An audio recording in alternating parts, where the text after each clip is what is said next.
Il est 13 h à Abidjan. Bienvenue dans votre édition. Madame, Monsieur, bonjour. Tout de suite, les titres. L'UNICEF et le Conseil national pour la nutrition ont procédé hier mardi 13 septembre à l'inauguration d'un nouveau franc dans le village de Kognien. Les francs, ce sont les foyers de renforcement des activités de nutrition, des endroits où les mères sont instruites sur les pratiques nutritionnelles pour le bien-être des tout-petits. Nous irons à Boaké. La rentrée scolaire est effective en Côte d'Ivoire depuis ce lundi 11 septembre 2023. Rentrée des classes qui rime pour beaucoup d'élèves avec le port de l'uniforme. Pourquoi? Quel intérêt? On en parle avec Soro Corona.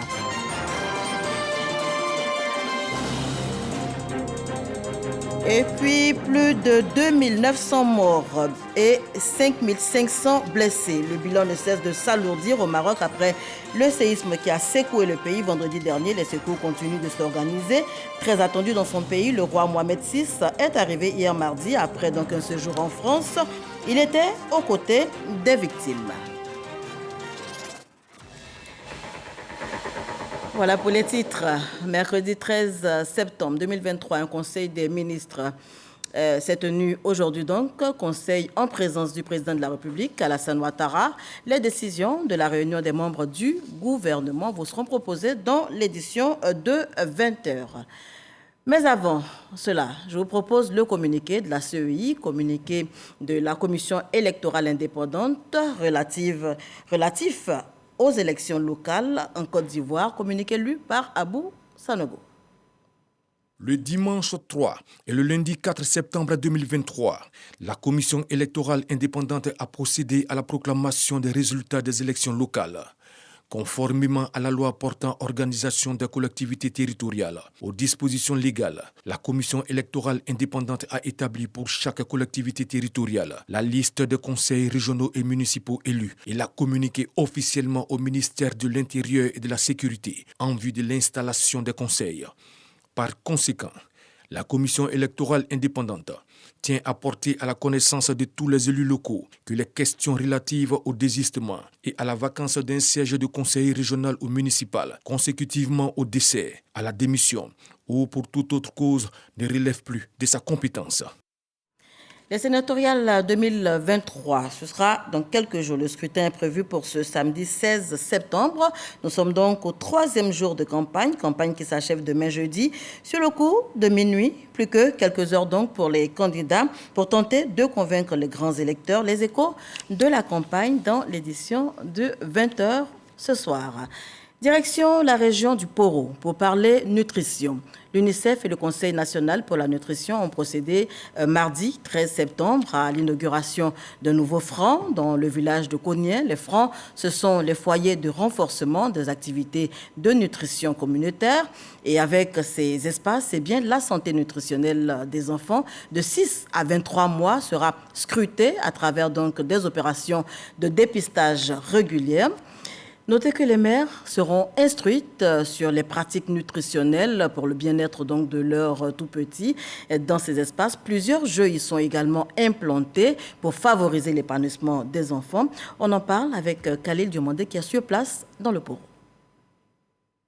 Pour chaque enfant, une bonne nutrition. Voilà l'objectif qui a conduit l'UNICEF, le Fonds japonais et le Conseil national pour la nutrition à l'inauguration du franc, foyer de renforcement des activités de nutrition communautaire de Kognien, dans la région du Poro. Dans cet espace, les mères, à l'image d'Aïcha, bénéficieront de conseils sur les meilleures pratiques nutritionnelles afin d'assurer une bonne croissance à leurs tout-petits. Des tout-petits qui disposent également d'une aire de jeu en vue de favoriser leur plein épanouissement. La bouillie permet à l'enfant d'être toujours en bonne santé, en pleine forme.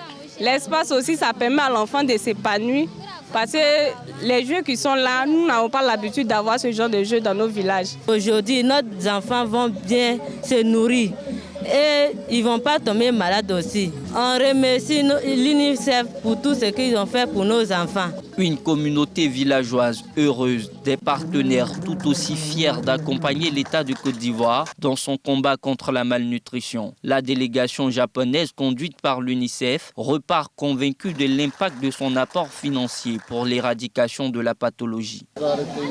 Je repars de ce village très satisfait et je vais faire ce rapport à la coopérative au Japon pour qu'eux aussi, tout le monde, eux tous comprennent que la contribution que nous avons apportée à ce projet a abouti et allé jusqu'à son thème. Le sourire sur les visages des enfants, le sourire aussi sur le visage des parents, c'était vraiment magnifique et ça nous encourage à poursuivre notre engagement auprès des populations de Côte d'Ivoire pour que chaque enfant bénéficie d'une bonne nutrition. Vraiment, je voudrais remercier les partenaires. Si vraiment cette dynamique n'est pas stoppée, qu'elle continue, je suis convaincu que d'ici 2030, comme le chef le souhaite, on va éradiquer complètement la malnutrition dans notre pays. Après l'ouverture du franc de Kognien, le Conseil national pour la nutrition et l'UNICEF ont mis le cap sur Taléré, à une vingtaine de kilomètres. Grâce à la mise en place du franc, le village ne compte plus d'enfants malnutris. Des acquis que la communauté villageoise entend préserver, c'est à juste titre qu'elle plaide pour la construction d'un centre de santé dans la localité. Augmentation du prix du riz. Information erronée selon le ministère du Commerce. Comme le prix de certains produits de grande consommation, celui du riz ne devrait pas connaître de hausse puisqu'il reste plafonné au dire du ministre du Commerce qui, suite donc au grincement de dents ces dernières semaines, est monté au créneau. Plusieurs commerçants véreux ont justement été appréhendés à cet effet. C'était lors d'un contrôle dans le Grand Abidjan. Yopougon-Jesco, secteur à la pompe. Le boutiquier sommé par la brigade de contrôle rapide du ministère du Commerce de restituer à sa cliente les 15 000 francs qu'elle vient de lui payer. En effet, Ali est pris en flagrant délit de vente de ce sac de riz de 22,5 kg, au-delà des 13 150 francs CFA, le prix plafonné. Habituellement, j'achète ça à 13 150. Mais là, il a dit que c'est 15 000. C'est les gens de sécurité ici, ils disent que riz maintenant c'est 15 000. Diversion, rétorque la brigade de contrôle qui passe la boutique d'Ali au peigne fin. Résultat, aucun prix plafonné ni affiché ni respecté.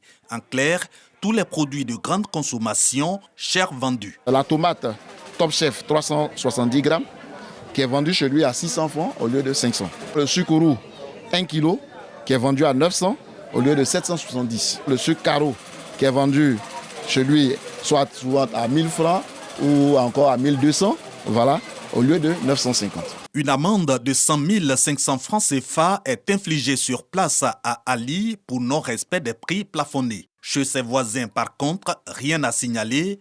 Idem dans ces grandes surfaces situées au kilomètre 4 à Trècheville. Dans cette même commune, mais dans un autre quartier, ce supermarché tombe sous le coup de la loi pour seulement un produit de grande consommation qui affiche encore le prix anciennement plafonné. Le prix plafonné, il y a un changement. Comme ça a changé, donc on est en train de vérifier un à un avec mes équipes. Effectivement, ils ont eu à afficher pour l'ensemble des autres produits. C'est seulement ce produit-là sur lequel il y a 14 250 au lieu de 14 150. C'est une infraction. Ce contrôle, l'occasion pour la brigade de faire la lumière sur les produits non soumis au plafonnement, notamment les riz dits de luxe.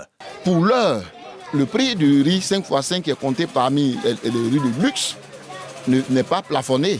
Mais cela ne veut pas dire que c'est un laisser-aller. Le gouvernement a un regard là-dessus. Le ministère du Commerce, qui va poursuivre ses contrôles, appelle les opérateurs économiques au respect des prix plafonnés contre paiement d'amende allant de 100 500 francs à 50 millions de francs CFA. Les populations sont appelées, quant à elles, à dénoncer tout commerçant véreux via la plateforme numérique Contrôle Citoyen ou le numéro vert 1343. Léon Brou signait ce reportage. Les forces de défense et de sécurité outillées à la prévention des conflits. Créée en 2011, la CADA, la Coordination africaine des droits de l'homme pour les armées, renforce ses capacités. Formation organisée donc hier, mardi, à la salle de conférence de l'état-major des armées. 50 éléments des forces de défense et de sécurité y prenaient part. Une formation qui se tient en prélude au premier forum régional sur la prévention des conflits conflit à Abidjan et c'est avec Davis Oyo qu'on en parle. Génocide rwandais, guerre civile au Libéria et en Sierra Leone, crise post-électorale en Côte d'Ivoire, autant d'atrocités vécues par les populations africaines. Pour éviter ces troubles, la CADA, la Coordination africaine des droits de l'homme pour les armées, renforce les capacités des éléments des forces de défense et de sécurité sur les mécanismes de prévention des conflits. Il y a d'abord la présentation des institutions nationales de protection, l'interaction entre le droit international de la guerre, le droit des conflits armés et les droits de l'homme, durant les conflits armés, la responsabilité de protéger, c'est la Convention sur la torture qui sera présentée par l'Action chrétienne pour l'abolition de la torture. Cette formation sur la prévention des conflits bénéficie de l'appui technique et financier du GAMAC, l'Action mondiale contre les atrocités de masse. L'objectif, c'est de renforcer l'esprit de coopération et de partage des meilleures pratiques visant à prévenir la survenue de génocides dans un pays ou bien si cela existe, d'y mettre fin carrément. Cette journée de formation initiée par la CADA va également toucher les acteurs de la société civile. Elle se tient en prélude du premier forum régional qui se déroulera du 13 au 14 dans la capitale économique ivoirienne. Et la CNGR, elle, accentue plutôt la lutte contre le phénomène de la drogue, précisément dans les gares routières. La Coordination nationale des gares routières sensibilise les jeunes du secteur. Une opération appuyée par les agents des forces de sécurité. On en parle avec Ahmed Traoré et Abou Sanogo. La Coordination nationale des gares routières de Côte d'Ivoire est déterminée à réduire les risques routiers. Pour ce faire, elle a procédé à la sensibilisation des jeunes qui s'adonnent à cette nouvelle forme de drogue appelée Kadhafi. D'où cette campagne de sensibilisation de proximité et de déguerpissement de la gare routière d'Adjamé avec l'appui des forces de sécurité exerçant dans la dite commune. Nous sommes en guerre contre la boisson qu'on mélange aujourd'hui qu'on appelle Kadhafi. Et nous avons compris que c'est un nouveau phénomène qui est en train de détruire nos apprentis, nos chauffeurs, nos acteurs dans la gare routière. Alors nous, en tant que les premiers responsables, il était de notre devoir de prendre le taureau par les cornes. Ce matin, nous sommes sur le terrain et nous allons combattre la boisson qu'on appelle Kadhafi pour sauvegarder nos chauffeurs, nos apprentis, même nos passagers. À en croire Adama Touré, président de la Coordination nationale des gares routières de Côte d'Ivoire, cette campagne s'étendra sur toutes les gares routières du district autonome d'Abidjan. C'est un épiphénomène aujourd'hui qui est en train d'endeuiller nos secteurs d'activité. Et les jeunes gens sont en train de se laisser mourir avec la consommation de cette drogue que nous ne savons pas la provenance. Donc nous lançons l'appel à tous ceux ou ceux qui vendent ces comprimés dans les gares et aux abords de nos routes qu'à partir de cet instant, la police qui est présente va sévir et ils seront arrêtés et ils vont répondre devant la loi. Parce que vendre des trucs qui peuvent venir tuer des citoyens, c'est quelque chose qu'on ne doit pas accepter. Que ce sont au moins 2 jeunes qui meurent par jour après consommation de cette drogue qui s'accompagne avec des boissons frélatées. La rentrée scolaire est effective en Côte d'Ivoire depuis ce lundi 11 septembre 2023. Rentrée des classes qui rime pour beaucoup d'élèves, en tout cas avec le port de l'uniforme. Mais pourquoi ?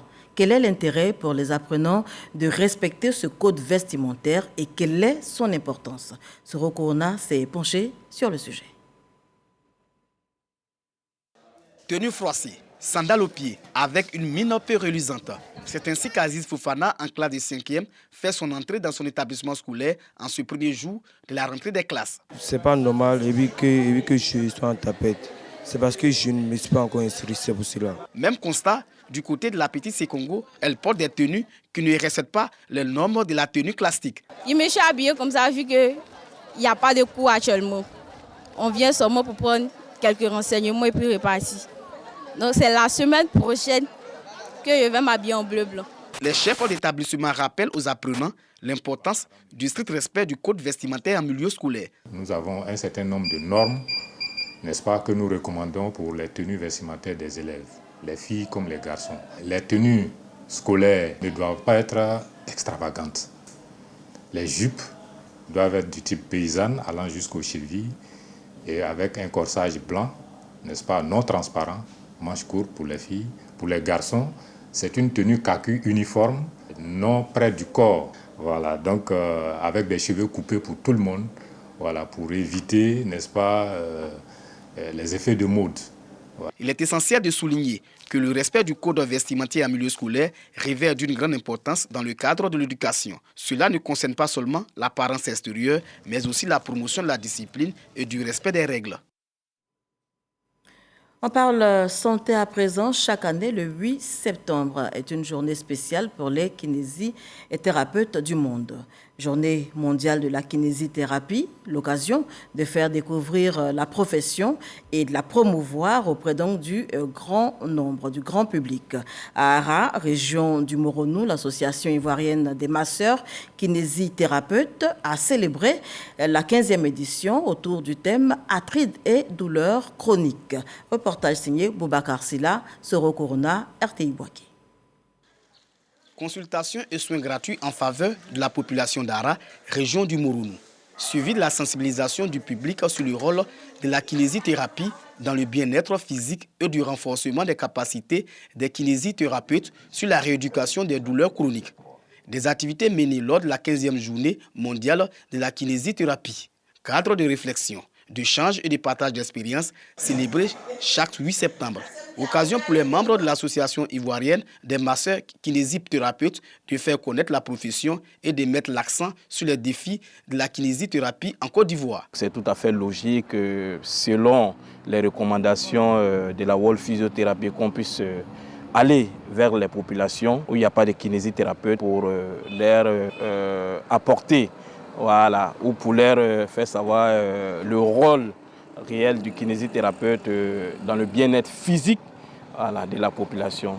Une célébration soutenue par les responsables de la santé. Ce sont donc des professionnels qui vont donc régler tous les problèmes du handicap, les problèmes de douleur. Ces personnes-là recouvrent totalement leur autonomie. Face à l'insuffisance des kinésithérapeutes dans la plupart des structures sanitaires du pays, les autorités municipales d'Ara et le parrain de cette journée s'engagent à s'impliquer et à promouvoir davantage la profession des kinésithérapeutes. L'hôpital général d'Ara a besoin d'un kinésithérapeute. Et comme je le sais compétent, après cette journée, je pense que l'honorable Nguessan Aondion fera mains et pieds pour un service avec un plateau technique bien équipé ici à Ara. La kinésithérapie est une discipline paramédicale qui repose sur diverses techniques, entre autres les massages, le mouvement de gymnastique avec ou sans instrument. Arthrite et douleurs chroniques, tel est le thème de la journée mondiale de la kinésithérapie édition 2023. Je vous convie à présent à une découverte. Elle est nichée dans les montagnes Pyrénées, à cheval entre la France et l'Espagne, Andorre ou encore Andorra pour les Espagnols. C'est une principauté qui fonde sa gouvernance à la fois sur l'ecclésiastique espagnol et la politique française, ou plutôt le politique français. Une cogérance en tout cas qui fait la particularité du micro-territoire européen. Visite guidée ce 13h avec Didier Nguessan qui a fait un tour sur les lieux. Avec ses 432 km², Andorre est le 18e pays le plus petit au monde. À cheval entre les villes de Toulouse en France et Barcelone en Espagne, la principauté est aussi atypique par son relief et sa politique que singulière par son économie. Géographiquement, Andorre est bâtie sur un relief accidenté. La chaîne de montagnes Les Pyrénées y a fait son lit. Loin d'être un obstacle pour ses 80 000 habitants, ce qui semble être une imperfection de la nature se révèle la preuve de leur résilience, tant ils ont su le dompter. Tunnel routier bâti dans la roche à cause de dynamite, construction adaptée à la difformité du territoire, tel un potier qui façonne l'agile, les ingénieurs et artisans andorrans ont apprivoisé la nature. Une résilience qui forge leur caractère. Malgré l'influence de l'espagnol et du français, la langue officielle est le catalan, faisant du micro-territoire le seul pays à donner un sceau officiel à cette langue maternelle parlée couramment en Espagne. Donc la langue, le catalan, a toujours été la langue qui a été parlée par les gens d'ici. Donc au fil des années, ça a été très normal que la langue se maintienne. La décision d'avoir le catalan de l'autre côté et le français, c'était dû au coprince qui était français d'un côté et de langue catalane de l'autre. Plus tard, d'autres langues se sont un peu plus implémentées, comme l'espagnol, le portugais vu la communauté, et dernièrement l'anglais. Subdivisé en 7 communes, appelées aussi paroisses, le pays des Pyrénées, sur le plan politique, est dirigé par 2 coprinces, Juan Enrique Babáez, évêque d'Urgell, et Emmanuel Macron, le président de la République française. Une gérance indissociable et établie de tradition en 1278 à l'origine de la principauté. Andorra est un pequeño principado. Donc ces 2 coprinces sont tenants donc de Andorre et ça a évolué. Le comte de Foix a passé donc sa responsabilité après plus tard au roi de France et dernièrement au président de la République française. Et ensuite, en l'an 1991, il y a eu une constitution qui a été signée qui, en fait, déclare et met sur un texte de loi le fonctionnement du pays et bien entendu la démocratie qui se vit dans ce pays. Même si la religion côtoie le politique dans la gestion de cette cité, Andorre est bien un pays laïque. Il y a naturellement une tendance qui se doit à la tradition d'avoir un pays qui est très profondément catholique. Cette laïcité est maintenue, ils sont considérés comme chefs de l'État, mais ce ne sont pas eux qui le gouvernent concrètement. C'est le peuple d'ici qui s'oriente et prend ses décisions.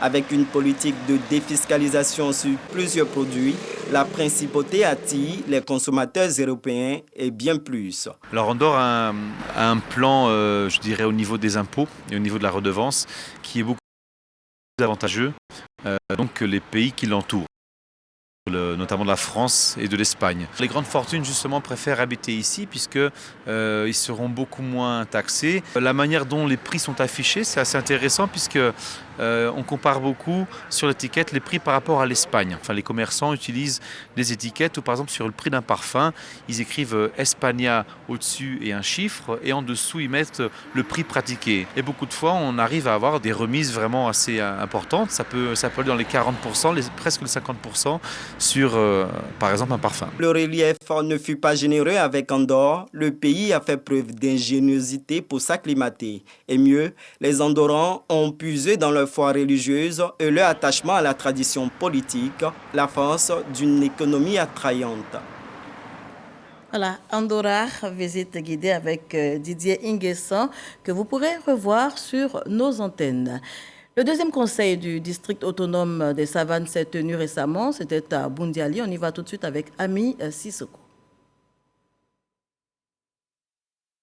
Deuxième session du conseil du district des Savanes délocalisé à Boundiali à l'invitation de la députée maire Maria Tsukone. À ses côtés pour cette session, le député de Kouto, Blessigué, Bruno Nabaye, Kone. Monsieur le ministre-gouverneur, merci d'être venu à Boundiali pour honorer notre région, la Bagoué, dans le cadre des sessions tournantes du conseil du district autonome des Savanes pour matérialiser la suggestion que j'avais faite lors du conseil du 14 janvier à Kourougou. Au cours de ce conseil présidé par le ministre-gouverneur, le général Issa Coulibaly, plusieurs projets ont été adoptés. Entre autres, la protection des forêts et bois sacrés, l'exploitation des potentialités rizicoles et l'élaboration d'un schéma directeur d'aménagement et de développement du district. Des projets qui réjouissent les conseillers. Le schéma directeur d'aménagement et de développement du district des Savanes.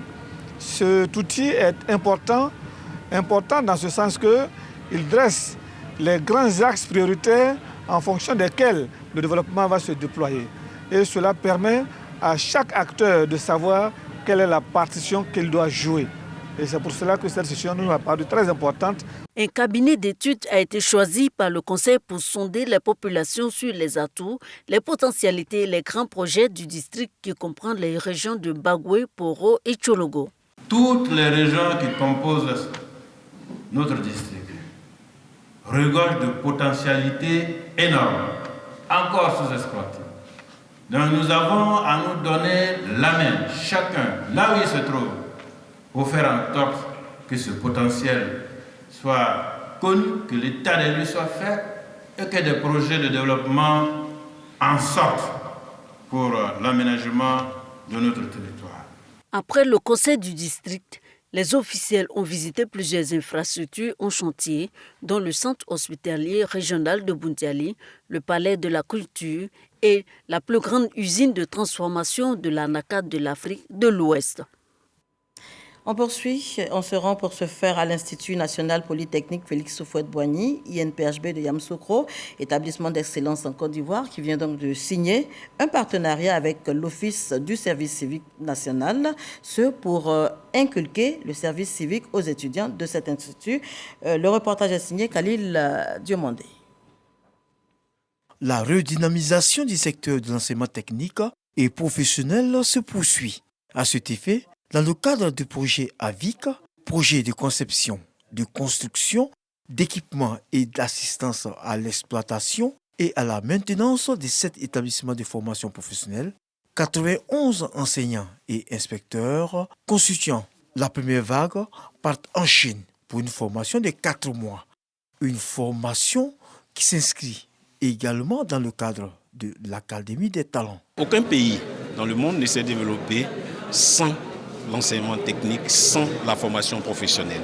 C'est-à-dire que si vous aviez un bon ouvrier qui construit un bon bâtiment, je pense que ce bâtiment va résister, ne va pas tomber. Or, pour que ce bâtiment ne tombe pas, il faudrait donc que la formation de base, cette formation professionnelle et technique, soit solide et consistante. Au cours des échanges au lycée technique avant leur départ pour la Chine, le ministre Kofi Nguessan indique qu'ils sont l'avenir de la formation des jeunes en Côte d'Ivoire. Le président de la République et le gouvernement ont autorisé la construction de 7 nouveaux lycées à Ebimpe, à Yamoussoukro, à Diabo, Dabakala, à Guéléban, à Korogo et à Congo. Et pour anticiper, c'est vraiment pour anticiper sur la formation des formateurs. Et dans le cadre de ce projet, il est prévu que des formateurs aillent en Chine pour comprendre d'abord le fonctionnement de ce nouveau lycée et approfondir leurs connaissances dans les matières pour lesquelles ils ont été recrutés ou ils seront recrutés dans ce lycée pour faire des enseignements de qualité. Au total, ils seront 199 enseignants et inspecteurs de l'enseignement technique et professionnel à être formés à la fin du projet AVIC. Et on ouvre la page sport à présent. Le match amical international qui opposait les éléphants de Côte d'Ivoire aux aigles du Mali au stade Epimpe n'est pas allé à son terme, vous le savez certainement. Après la première mi-temps qui s'est achevée sous une forte pluie, le corps arbitral a préféré arrêter le match en concertation donc avec les organisateurs, ce en raison de conditions météorologiques défavorables. Et on parle sport toujours, finale du tournoi de Maracana doté du trophée Adama Diawara. C'est dans la commune de Yopougon. Le tournoi de la cohésion sociale du sous-quartier Sable a livré son verdict. La 8e édition de cette compétition dotée du trophée Adama Diawara a été remportée par la formation Ziguinchor. Point, Frédéric Koulaï, Franck Wadio. La cohésion par le sport, la jeunesse du quartier Charbon-Sable de Yopougon adhère. La 8e édition du tournoi, autour de cette thématique, est dotée du trophée Adama Diawara, ministre de l'Enseignement supérieur et de la Recherche scientifique, mobilise l'attention. Ismaël Petit Abaté, lui promet 20 000 au caromètre de Wassakara sur Paris. S'il n'encaisse pas, voici les 2 promesses de cet après-midi. Pendant ce temps, nous rapidement nous révélons sur les jeux avec un Sako. Au-delà du score, soldé par des tirs au but en faveur de l'équipe de Ziguinchor, le fair play est la chose la mieux partagée comme souhaité par le parrain. Il faut signaler que c'est plus d'une trentaine de tournois que le ministre Adama Diawara parraine dans la commune de Yopougon depuis près de 4-5 ans pendant les vacances pour entretenir la jeunesse, pour occuper la jeunesse sainement. Nous sommes donc venus pour le représenter à cette finale qui regroupe toute la jeunesse de Wassakara. Le ministre de l'Enseignement supérieur, qui est lui-même du secteur éducation et formation, le message est clair, c'est que les vacances sont terminées. Bonjour la rentrée scolaire. Il souhaite une année studieuse et pleine de santé pour tous les élèves de Côte d'Ivoire et particulièrement ceux de Wassakara. Cette 8e édition du trophée Adama Diawara a été marquée par une tombola avec à la clé la remise d'une moto. Et on termine en images, hors de chez nous, plus de 2900 morts et 5500 blessés. Le bilan ne cesse de s'alourdir au Maroc après donc le séisme qui a secoué le pays vendredi dernier. Les secours continuent de s'organiser. Très attendu dans son pays, le roi Mohamed VI est arrivé hier mardi après un séjour en France où il était donc au moment du séisme. Le roi Mohamed VI était hier au chevet des victimes au CHU de Marrakech. Enfin, le Japon, où le Premier ministre Fumio Kishida a procédé ce mercredi à un vaste remaniement avec des changements notamment aux affaires étrangères et à la défense. Une augmentation également sensible du nombre de femmes dans son gouvernement au pouvoir depuis octobre 2021. Voilà qui met un terme à ce journal. Merci de l'avoir suivi.